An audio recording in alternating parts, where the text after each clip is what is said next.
चौथे दिन राजा सिंहासन पर जैसे ही चढ़ने के लिए आगे बढ़ा, पुतली कामकंदला बोल पड़ी, रुकिए राजन, आप इस सिंहासन पर कैसे बैठ सकते हैं? यह सिंहासन दानवीर राजा विक्रमादित्य का है। क्या आप में है उनकी तरह विशेष गुण और त्याग की भावना? राजा ने कहा, हे सुंदरी, तुम भी विक्रमादित्य की ऐसी कथा सुनाओ जिससे उनकी विलक्षणता का पता चल सके। पुतली बोली, सुनो राजन, एक दिन राजा विक्रमादित्य दरबार को संबोधित कर रहे थे। तभी किसी ने सूचना दी कि एक ब्राह्मण उनसे मिलना चाहता है। विक्रमादित्य ने कहा कि ब्राह्मण को अंदर लाया जाए।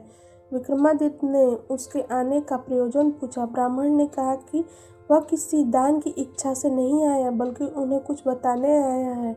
उसने बताया कि मानसरोवर में सूर्योदय होते ही एक खंभा प्रकट होता है। जो सूर्य का प्रकाश जो जो फैलता है वो ऊपर उठता चला जाता है, और जब सूर्य की गर्मी अपनी पराकाष्ठा पर होती है तो वह साक्षात सूर्य को स्पर्श करता हुआ जो जो सूर्य की गर्मी घटती है छोटा होता जाता है तथा सूर्यास्त होते ही जल में विलीन हो जाता है। विक्रमादित्य के मन में जिज्ञासा हुई कि आखिर वो कौन है। ब्राह्मण ने बताया कि वह भगवान इंद्र का दूत बनकर आया है। देवराज इंद्र का आपके प्रति जो विश्वास है, आपको उनकी रक्षा करनी होगी। आगे उसने कहा कि सूर्य देवता को घमंड है कि समुद्र देवता को छोड़कर पूरे ब्रह्मांड में कोई भी उनकी गर्मी को सहन नहीं कर सकता। देवराज उनकी इस बात से सहमत नहीं है। उनका मानना है कि उनकी अनुकंपा प्राप्त मृत्यु लोक का राजा सूर्य की गर्मी की परवाह न करके उनके निकट जा सकता है।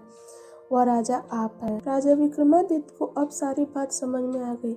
उन्होंने सोच लिया कि प्राणोत्सर्ग करके भी सूर्य भगवान के समीप जाकर नमस्कार करेंगे तथा देवराज के उनके प्रति विश्वास की रक्षा करेंगे। उन्होंने ब्राह्मण को समुचित दान दक्षिणा देकर विदा किया तथा अपनी योग्यता को पूर्ण रूप देने का उपाय सोचने लगे। भोर होने पर दूसरे दिन वे अपना राज्य छोड़कर चल पड़े। एकांत में उन्होंने माँ काली द्वारा प्रदत्त दोनों बैतालों का स्मरण किया। दोनों बैताल तत्क्षण उपस्थित हो गए। विक्रम को दोनों बैताल ने बताया कि उन्हें खंभे के बारे में सब कुछ पता है।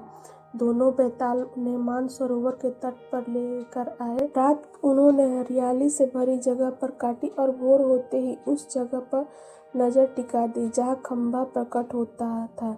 सूर्य की किरणों ने जैसे ही मानसरोवर के जल को छुआ, एक खंभा प्रकट हुआ। विक्रमादित्य तुरंत तैरकर उस खंभे तक पहुंच गए। खंभे पर जैसे ही विक्रमादित्य चढ़े, जल में हलचल से हुई और लहरें उठकर विक्रम के पैरों को छूने लगी। ज्यों ज्यों सूर्य की गर्मी बढ़ी, खंभा बढ़ता रहा। दोपहर आते आते खंभा सूर्य के बिल्कुल करीब आ गया। तब तक विक्रम का शरीर जलकर बिल्कुल राख हो गया था। सूर्य भगवान ने जब एक खंभे पर मानव को जला हुआ पाया तो उन्हें समझने में देर नहीं लगी कि यह विक्रम है। विक्रम को छोड़कर कोई दूसरा नहीं हो सकता। उन्होंने भगवान इंद्र के दावे को बिल्कुल सच पाया। उन्होंने अमृत की बूंदों से विक्रम को जीवित किया तथा स्वर्ण कुंडल उतार कर भेंट कर दिया। उन कुंडलों की यह विशेषता थी कि कोई भी इच्छित वस्तु वे कभी भी प्रदान करते थे। सूर्य देव ने अपना रथ अस्ताचल की दिशा में बढ़ाया तो खंभा घटने लगा। सूर्यास्त होते ही खंभा पूरी तरह घट गया और विक्रम जल में तैरने लगे।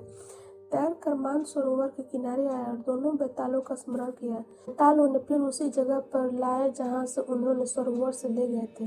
विक्रम पैदल अपने महल की दिशा में चल पड़े। कुछ ही दूर पर एक ब्राह्मण मिला जिसने बातों बातों में कुंडल मांग लिए। विक्रम ने बिना एक पल की देरी किए हुए, बिना हिचक किए उसे दोनों कुंडल दे दिए। पुतली बोली, बोलो राजन, क्या तुम में यह है पराक्रम कि सूर्य के नजदीक जाने की हिम्मत कर सको? चले गए तो देवों के देव सूर्य देव के स्वर्ण कुंडल किसी साधारण ब्राह्मण को दे सकोगे? अगर हाँ तो इस सिंहासन पर तुम्हारा स्वागत है। राजा पेशों पेश में पड़ गया और इस तरह चौथा दिन भी चला गया।